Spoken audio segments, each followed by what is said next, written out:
1 Kings 14. At that time Abijah son of Jeroboam became ill. And Jeroboam said to his wife, "Go, disguise yourself, so you won't be recognized as the wife of Jeroboam. Then go to Shiloh.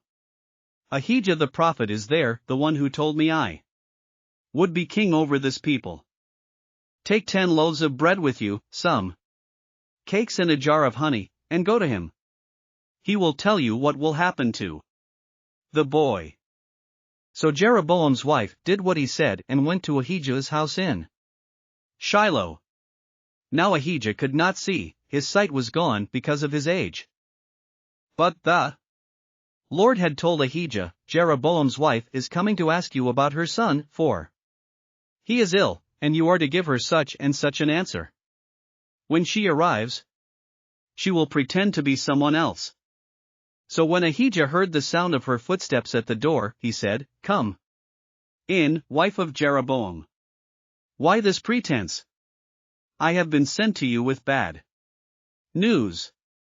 Go, tell Jeroboam that this is what the Lord, the God of Israel, says. I raised you up from among the people and appointed you ruler over my people Israel.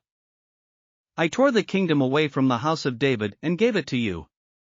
But you have not been like my servant David, who kept my commands and followed me with all his heart, doing only what was right in my eyes. You have done more evil than all who lived before you. You have made for yourself other gods, idols made of metal. You have aroused my anger and turned your back on me. Because of this, I am going to bring disaster on the house of Jeroboam. I will cut off from Jeroboam every last male in Israel, slave or free. I will burn up the house of Jeroboam as one burns dung, until it is all gone. Dogs will eat those belonging to Jeroboam who die in the city, and the birds will feed on those who die in the country. The Lord has spoken. As for you, go back home. When you set foot in your city, the boy will die. All Israel will mourn for him and bury him. He is the only one belonging to Jeroboam who will be buried, because he is the only one in the house of Jeroboam in whom the Lord, the God of Israel, has found anything good. The Lord will raise up for himself a king over Israel who will cut off the family of Jeroboam. Even now this is beginning to happen. And the Lord will strike Israel, so that it will be like a reed swaying in the water. He will uproot Israel from this good land that he gave to their ancestors and scatter them beyond the Euphrates River, because they aroused the Lord's anger by making Asherah poles. And he will give Israel up because of the sins Jeroboam has committed and has caused Israel to commit. Then Jeroboam's wife got up and left and went to Tirzah. As soon as she stepped over the threshold of the house, the boy died. They buried him, and all Israel mourned for him, as the Lord had said through his servant the prophet Ahijah. The other events of Jeroboam's reign, his wars and how he ruled, are written in the book of the annals of the kings of Israel. He reigned for 22 years and then rested with his ancestors. And Nadab his son succeeded him as king. Rehoboam son of Solomon was king in Judah. He was 41 years old when he became king, and he reigned 17 years in Jerusalem, the city the Lord had chosen out of all the tribes of Israel in which to put his name. His mother's name was Naamah, she was an Ammonite. Judah did evil in the eyes of the Lord. By the sins they committed they stirred up his jealous anger more than those who were before them had done.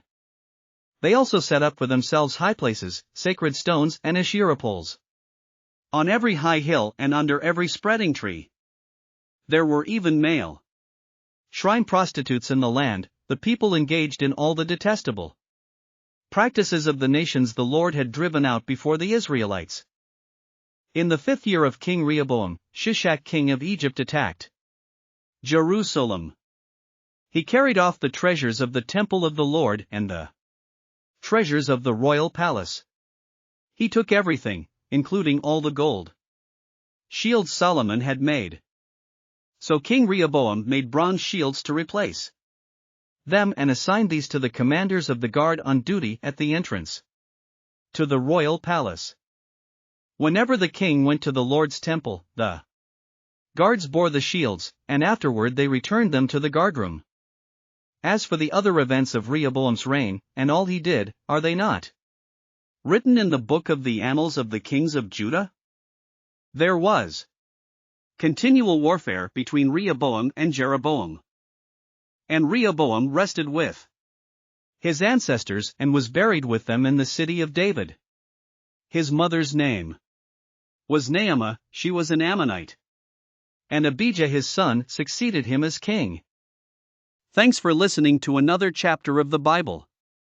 At My Faith Fuel, we believe a good coffee fuels your faith and energizes your day. Please visit myfaithfuel.com to explore our delicious coffee blends. Part of each purchase goes to training worshipers around the world.